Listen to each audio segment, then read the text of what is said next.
So, how would you design a stove? Okay. Um, a great question. Can you tell me a little bit more about this? Are we a stove company?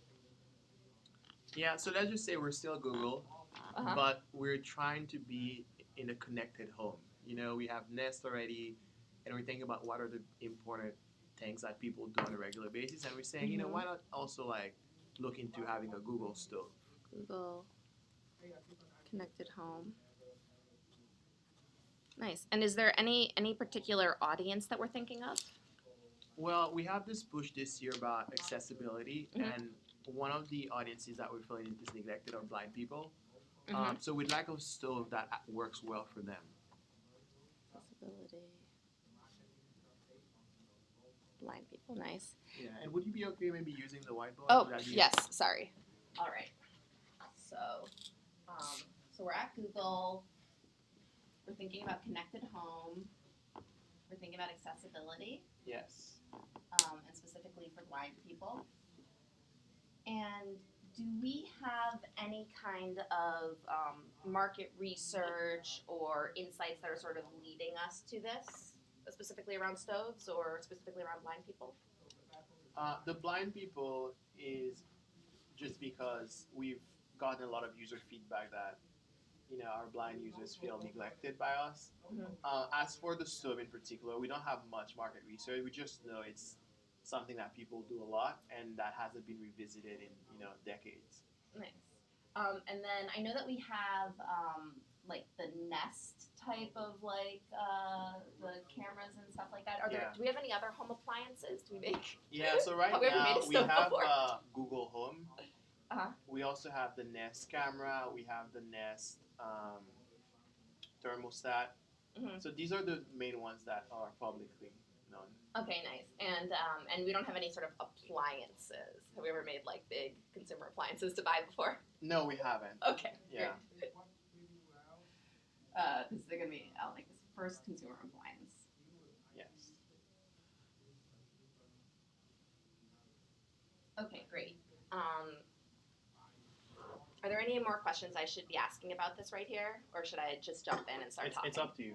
All right, I'll go through and I'll follow up with any questions that I need. Okay. So the way that I usually think about questions like this is I'm going to go through goals, Okay. users, and like specifically like their use cases and their problems, like their pain points. Okay. Then I'm going to go into some brainstorming, dive deep on one of the ideas, and then we'll talk about how we know if we're successful. Does that sound Okay. good?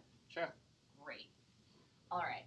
So it sounds like since we're Google and we're thinking about doing this, our goals, there's a few different goals we could be having. So like one of them usually I think about for a stove company might be revenue. I'm guessing that specifically for Google, we're not expecting this to be a giant moneymaker right away, No. but Google might usually think about how can this have a large impact over a huge amount of time. So it's probably not actually revenue, but you mentioned that it's maybe more about connected home, and so it's really about saying how can Google Google's mission is going to be like gather the world's information, make it universally accessible and useful. So I think it's really seeing this as an inroads into being able to gather home information. And then we talked about the idea of accessibility and really the idea that one of our part of our mission is make things universally accessible and useful. And it sounds like we feel like we're kind of falling behind on that now. Yeah. And so can we really put an intentional focus on accessibility to, I'm guessing it sounds like maybe both our customers have been asking for it, so both to sort of build our brand value and because it's like the right thing to do. Yeah. Okay. Are there any other goals that you had in mind that I didn't cover here? Yeah. So I think for us, what I'd add here is we want to grow into more homes. Mm-hmm. So when you think about the Google Home, basically the Alexa competitor, there are already many homes with Alexa, for example. So what are new products that we can use to be in new homes that are not Google homes? Okay, nice. More homes,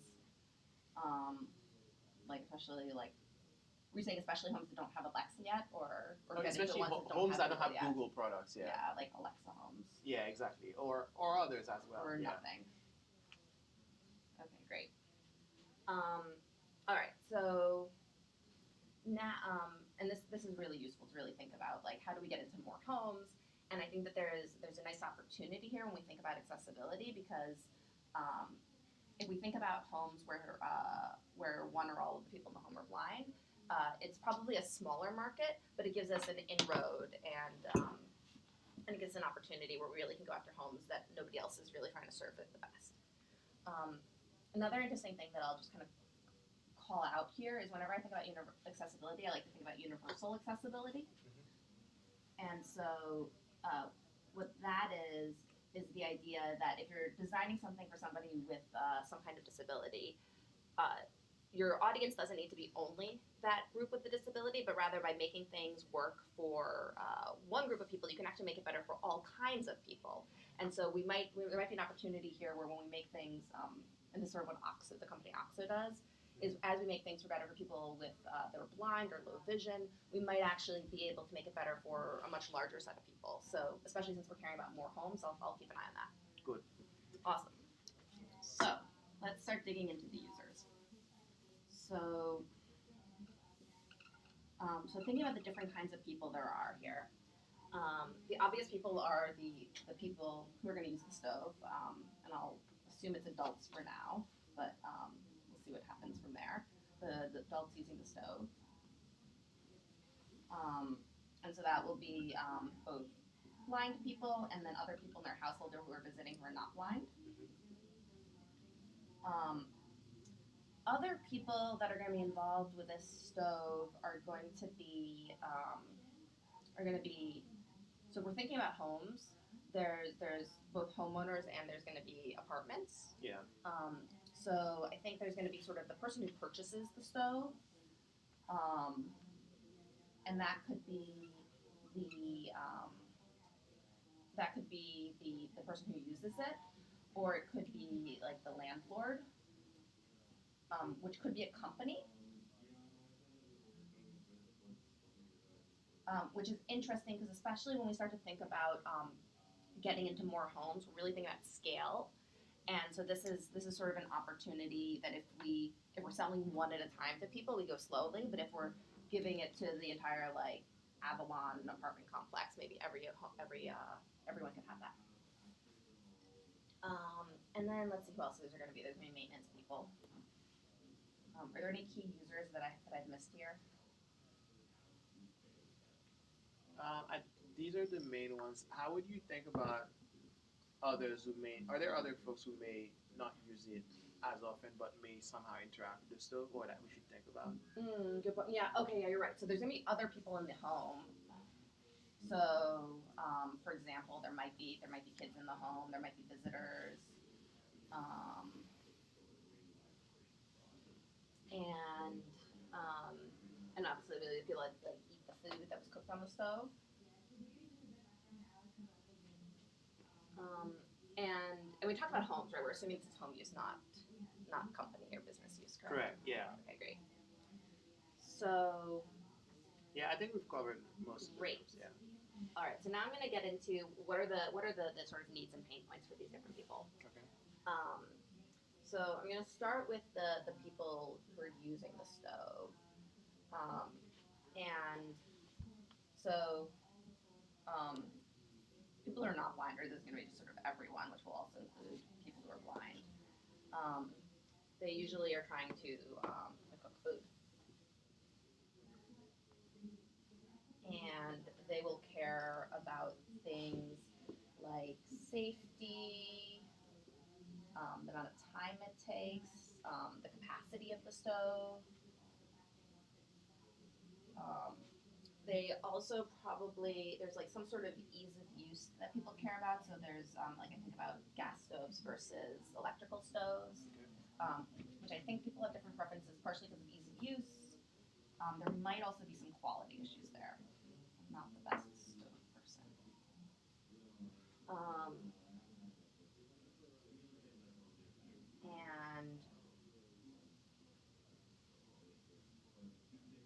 I think that there'll be sort of a few different use cases in here. There's sort of there'll be sort of like a weeknight, like an everyday cooking and maybe more of a like fancy type of cooking. And I feel like a lot of times people are cooking on the like if you're not microwaving your food, right? If you're cooking on a stove, you might be more going after like inviting people over or something like that. But so there's like everyday and fancy. How do you define fancy? Fancy is like if you have people over or if it's like a Sunday night dinner, it's something where you care a little bit less about time and ease and a little bit more about the quality of the food. But there might be other things that come in there as well. It might be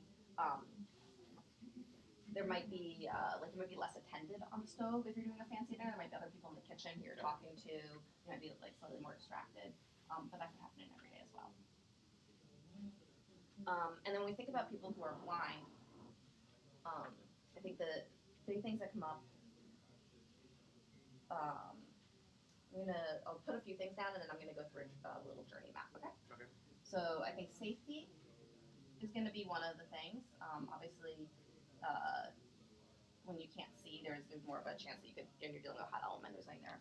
But I think that another really important one is gonna be independence. I think that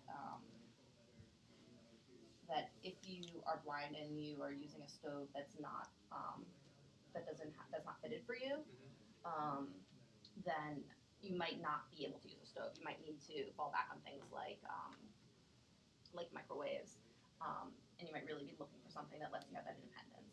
Okay. Do we have any extra research on blind people or their use of how they use stoves today? What research questions would you have? So what I would love to do is I would love to visit some people in their homes and see how are they currently cooking food today. Do they use stoves, and if so, how are they? What are the challenges that they're specifically running into when they use the stove, and do they have they done? Is there any customization that they've done? That they've aftermarket add-ons that they've added to make it easier for them to use or safer for them to use? Yeah, I think these are all great questions. We don't have the research yet, but since we need to move forward, I'm curious what you would guess some of these challenges might be. Okay, great. So that'll be a good place for this journey map I wanted to do. So when I think about using a stove, Yeah. I don't know if journey map's the right word for this, but so I think about using a stove. The first thing, so I'm gonna be cooking dinner. Yeah. And so the first thing I need to do is like find my pot. I find my pots and pans, and I'm gonna take out this. Now I'm gonna put the ingredients in. You know, ingredients. And then you got to take it, get it onto your stove. Stove. You got to turn on the stove. Maybe these are switched. Maybe there's some back and forth here. Turn on the stove to like the right temperature. I feel like for a lot of things, there's often a like wait for the water to boil kind of step or something like that. There's like wait for X, and this could be like the water boiling. It could be like your onions caramelizing. These are all things I think we'll have to figure out like how we're gonna know that it's boiled or it's caramelized. And then once you've done that, then there might be like more ingredients. There might be like a repetition here, and then you gotta like turn off the stove and like get food out of pan.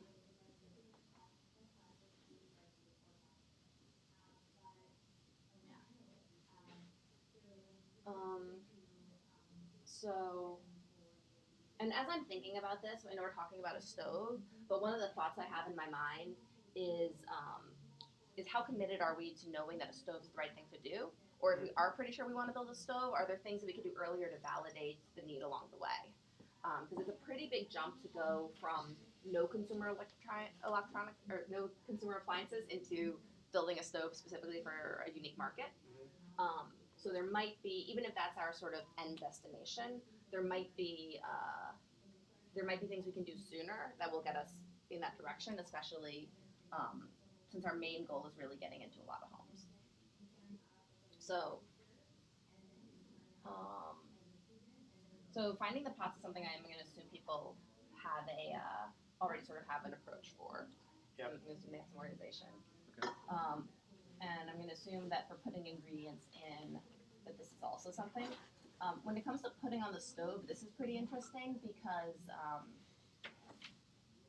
the way that I usually put my pan on the stove is by side. I've got 4 different burners, and I look and I see, and you have to get it like centered on the burner and stuff like that. So I think there's a need that we could maybe do. I don't know the checkboxes or anything, but I think that this is a place that there might be something we could do to help out. Okay. Then you've got to turn it on to the right temperature. Especially if we're thinking about this as being sort of an extension of the Google Home device, this is a place where I think voice activation can probably help us a lot. For like voice, just be like set the left burner to a certain amount, and I think as well as some voice response to be able to say what everything is. When we talk about left burner and things like that, I also think there'll be a question of a problem that everybody has with stoves is sort of matching the burners to which burner it is on the stove. A lot of times they're like laid out in a straight line. You're like, oh, I don't know if the left one is the back one or the right one is the back one. And that's going to be exacerbated here. So I wonder if a few different approaches, but I'd be curious to know, and this is something I'd like to learn from home research, is how much do people really want 4 burners? Or is there a different way, or how do people ideally use all of these? So I wonder if there's something we can do with layout to really simplify knowing how the controls match to each of them. So I think like one of the layouts I've seen that is sometimes works a little better is like that. So then they are in a straight line and you can match them up. All right, so then you gotta wait for it to boil or wait for it to, well, let's start with boiling. I think that like one thing that's kind of interesting is I can imagine there being a special purpose part of a stove for boiling. It's a little bit out there, but if we're Google, we can really go for kind of more ambitious ideas. And so, for example, in Europe, it's popular to have hot water heaters, to have an electric kettle, to maybe have like a tap that always has hot water on it. So there might be a way to optimize for being able to get boiling water when you need it, in a way that is that's more accessible. What do you mean by more accessible? So rather than having to turn the stove onto high and just wait until I guess I would hear the boiling, but for that, and if there's lots of sounds, that might be a little harder. Just being able to say like with voice, be like put boiling water on the back burner. Got it. And it would be able to like know how to boil water because that's a common thing that's used over and over again. When you get to other things like caramelized onions, I do wonder if there's and we'll be even thinking big here and we'll narrow it down to a first version. But I do think that there's some interesting ideas here around like Google has a lot of image recognition software and ability. So you could imagine a camera that's looking at all of your burners and able to tell you like this one, the onions are caramelized. So you can imagine if you use voice to talk about what you wanted and what you were looking for, this could be visual recognition. Could give you some help there. And then we'll go back and forth between these. There's something interesting about like in the time when you're waiting and going in between here, how do you avoid accidents? So if you have a kid at home, you know that you always kind of turn the handle away from the front so that they don't fall off, they don't bump into it. There might be some safety things we could do here. Even back here, sorry, on like putting on the stove, you can imagine if there were like indentations or divots or something, so that your pot always went into the same spot and you didn't have to find the middle of it. There might be something here where there could be guards or something around those to help prevent people from bumping into them. but I would want to do research and find out if like sound might be enough. People might be able to hear if it's a gas stove that's on, and so that might be enough of a sign. But if we were going with an electric stove, maybe there's even something where you want to do a maybe you want to create a fake sound, like a fake gas sound or something in the background that probably wouldn't be gas, but like a humming sound or something, so that anyone who walked near would know that the stove is on. Got it. And how would you know which particular stove? Which particular burner it was? Yeah. Oh, as I'm thinking about the audience, right, blind people. So let's say you have four stoves, or however many we end up with. Yeah. How would you know which ones are hot, not hot? Because we have this massive safety risk. Yeah. So in terms of indicating it, or taking a step back from just the full safety, is I do think if you had a layout like here, you could have the sound come from the burner itself, and I think that people who are blind will tend to be more sensitive to directionality of sound, but I would validate that. I do think what I would really want to see what are some common ways that people are already solving this problem today. Another interesting thing to think about blind people is that some people that are blind have zero vision, but a lot of people just have very low quality vision, and they still might be able to see. They still might, even though they couldn't read anything or even differentiate, they might. Especially like imagine if we had bright colored pots or something like that. It might not be too much of a safety risk. So what I wouldn't want to do is I wouldn't want to infantilize blind people. I wouldn't want to say, okay, we got to keep them safe at all costs. Like, let's make this a terrible stove that nobody would really like. I want it to be safe, but I want it to be competitive on the marketplace. I want it to be something that it doesn't matter how safe it is if nobody wants to buy it. But yeah, so in terms of specifically how to avoid like bumping into something, I can imagine things like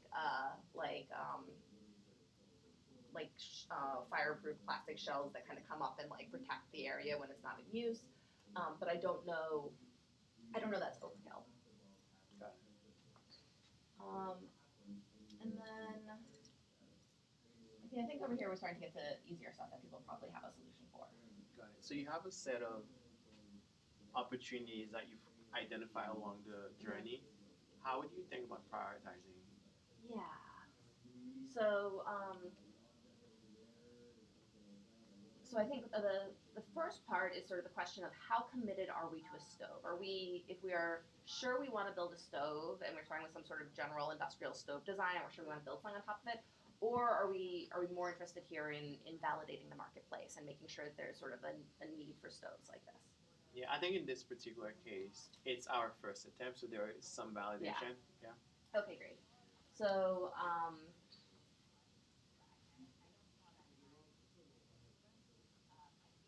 So in terms of validating these ideas and prioritizing them, the first thing I would do is I would probably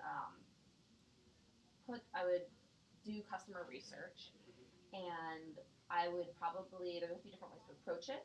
I might bring them some kind of a prototype, probably a small version, or maybe like of something that we could show them and talk to them, or just talk through the different features and functionalities, mention them with the different pain points, and really see are any of these features enough to make them choose to buy this? Are there any things that would need to have for them to buy it? And then there are various ways of seeing sort of like how much would they, you can ask them how much would you pay for each of these different functionality, and through that I want to sort of get the differentiators between like what are the table stakes, and what are like the must-haves or the things that will like cause them to actually buy, and then maybe what are some nice delighters, and then what are some stuff that's like nice to have but doesn't really affect their decision. And what I would look at. What's the difference between those two? So table stakes are like if your stove didn't actually get hot, then nobody's gonna buy the stove. But it's not like it's not actually really helping them with the thing that their unique needs or what they're trying to do here. And what I'm guessing I might have a really, really long list of table stakes because you're building a whole stove. But in the must-haves, they might find out that one of these is the most important. And what I might guess is that the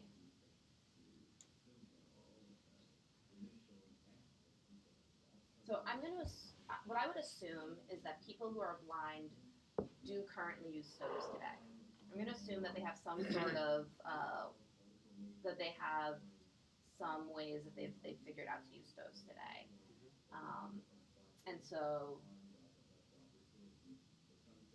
what I would be curious about is let's say that there's like an aftermarket add-on you can do that gets that gets your stove and all these pieces so you can put your things on well.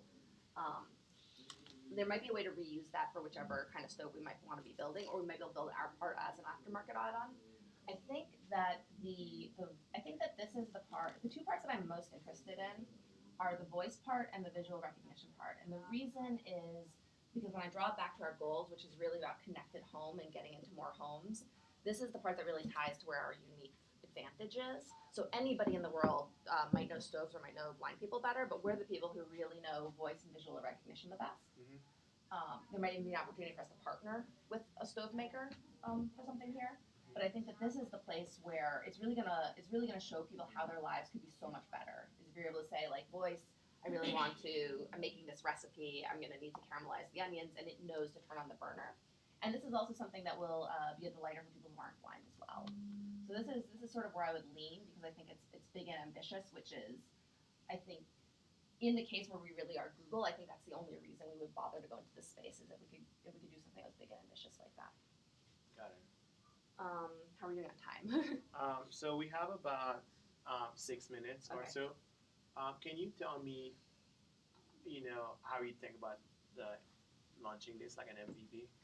Yeah. So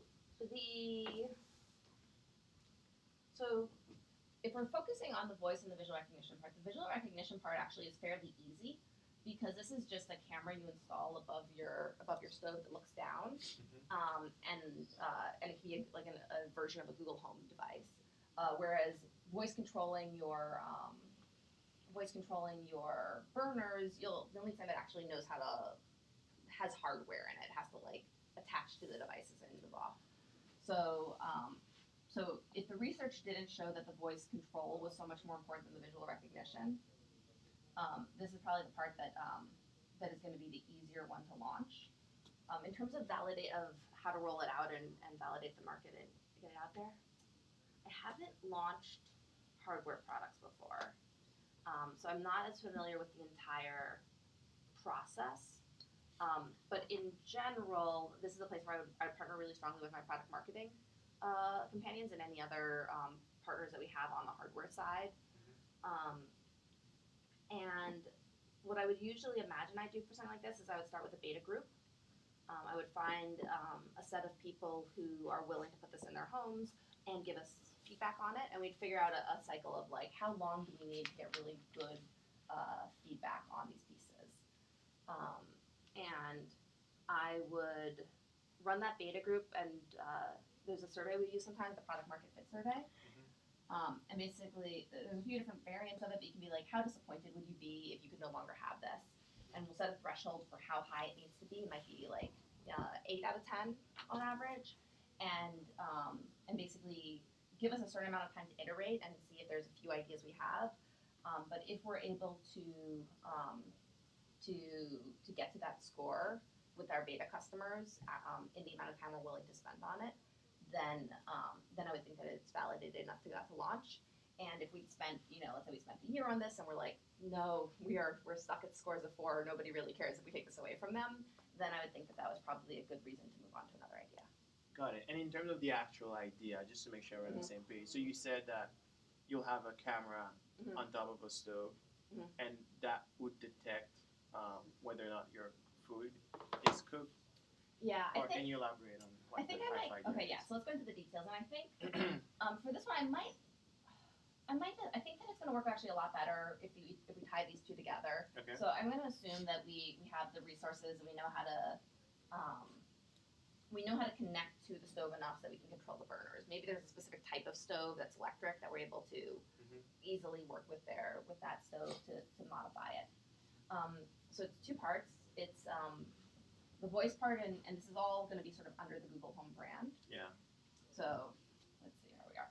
So under the Google Home brand, we have the camera that sits above the stove, and the part that can take voice commands and listen to us.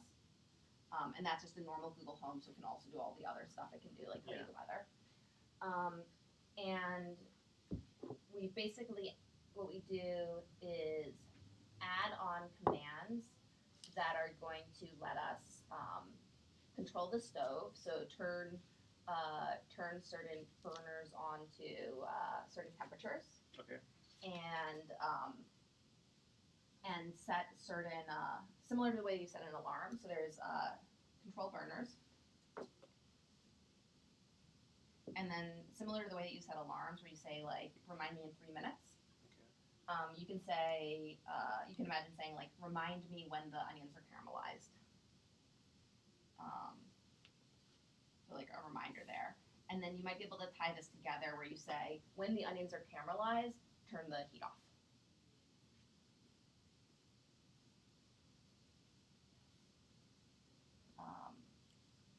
And I think we would see how simple we can start it.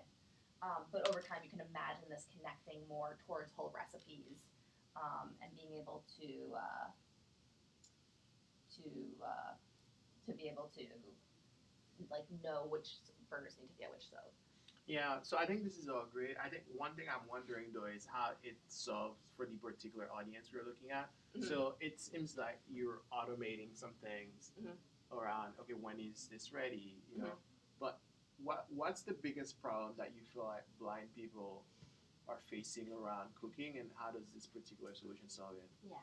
So my assumption is that the biggest problem that blind people are facing around cooking probably has more to do with actually getting things on the stove in the correct area. Okay. And so I'm making an assumption that they have some sort of aftermarket add-on to help them with that. But if they didn't, then this would probably be the area, if I'm focusing on blind people, that I'd go after the most. And this could be, I think something like we were mentioning earlier, like indentations that fit maybe perhaps a set of specific pots. Something that will make it so that you don't have to use your eyes to know exactly where on the stove your pots and pans go.